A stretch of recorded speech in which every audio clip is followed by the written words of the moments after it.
वसूली के आरोपों में घिरे महाराष्ट्र के गृह मंत्री अनिल देशमुख ने आखिरकार सोमवार को पद से इस्तीफा दे दिया है। उनकी जगह दिलीप वसले पाटिल को गृह विभाग की जिम्मेदारी सौंपी जा रही है। देशमुख ने अपना इस्तीफा सीएम उद्धव ठाकरे को भेजा। देशमुख ने 6 लाइन के अपने इस्तीफे में लिखा, आज माननीय हाई कोर्ट की ओर से एडवोकेट जयश्री पाटिल की याचिका पर सीबीआई जांच का आदेश दिया गया है, इसलिए मैं नैतिकता के आधार पर गृह मंत्री के पद से इस्तीफा देता हूं। मैं आपसे विनम्र निवेदन करता हूं कि मुझे गृह मंत्री के पद से मुक्त किया जाए।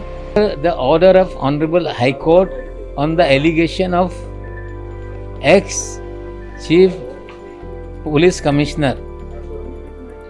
The High Court has given an order for preliminary CBI inquiry.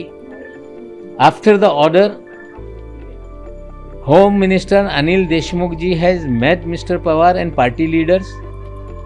He has said that I don't want to remain in my chair because the inquiry will be there. Party has accepted his willingness and he went to tender his resignation to Honorable Chief Minister of Maharashtra. Party has requested to the Chief Minister that he should accept the resignation of Anil Deshmukh ji. Deshmukh के इस्तीफे के 3 घंटे पहले ही Bombay high court ने वसूली के आरोप में सीबीआई जांच के आदेश दिए थे। कोर्ट ने कहा कि आरोप छोटे नहीं हैं और राज्य के गृह मंत्री पर हैं, इसलिए पुलिस इसकी निष्पक्ष जांच नहीं कर सकती। मुंबई के पूर्व पुलिस कमिश्नर परमवीर सिंह ने देशमुख पर वसूली के आरोप लगाए थे। परमवीर सिंह का कहना है कि गृह मंत्री देशमुख ने सचिन वाजे को 100 करोड़ रुपए वसूली का टारगेट दिया था। परमवीर सिंह का दावा था कि उन्होंने सीएम उद्धव ठाकरे को भी यह बात बताई थी, लेकिन कुछ दिन पहले ही उनका ट्रांसफर कर दिया गया। भ्रष्टाचार के आरोपों में फंसे महाराष्ट्र के गृह मंत्री अनिल देशमुख का एनसीपी चीफ शरद पवार बचाव कर चुके हैं। पवार ने 22 मार्च को प्रेस कॉन्फ्रेंस कर अनिल देशमुख का बचाव किया था। महाराष्ट्र के गृह मंत्री पद से अनिल देशमुख के इस्तीफे के बाद बीजेपी ने सोमवार को महाराष्ट्र सरकार पर निशाना साधा है। केंद्रीय मंत्री रविशंकर प्रसाद ने इस्तीफे को लेकर उद्धव सरकार पर हमला करते हुए सीएम का इस्तीफा मांगा है।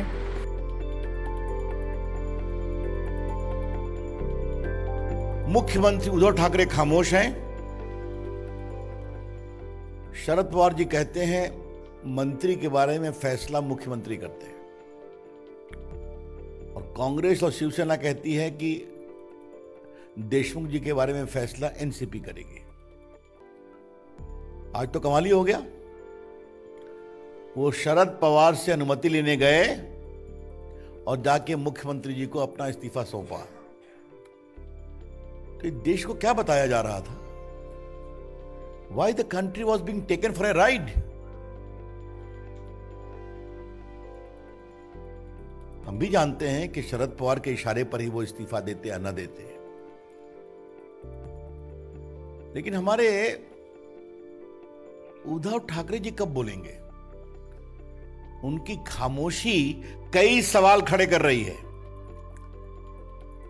मुझे यह अपेक्षा नहीं थी कि वसूली आगाड़ी एक प्रकार से रोज बरोज साबित हो जाएगी।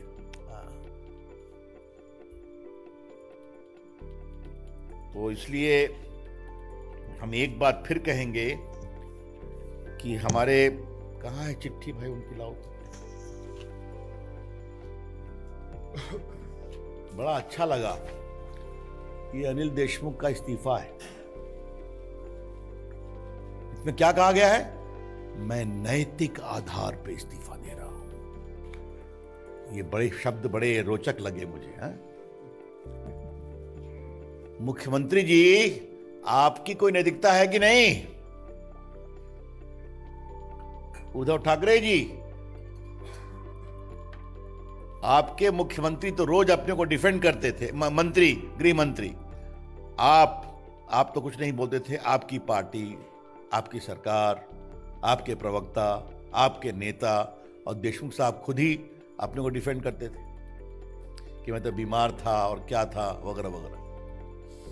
तो आज उनके शब्द से नैतिक कारण से मैं इस्तीफा दे रहा हूं, ये बात निकली है। तो उद्धव ठाकरे जी, आपकी नैतिकता कहां है? क्या हम आपके नैतिकता के बारे में कुछ सुनेंगे? इस पूरे मामले के सारे षड्यंत्र की जांच होनी चाहिए। कौन किसको प्रश्रय दे रहा था? Who was giving patronage to whom? Who was shielding whom? Who was encouraging whom? कौन किसको प्रश्रय दे रहा था, कौन किसको प्रोत्साहित कर रहा था और कौन किसको बचा रहा था?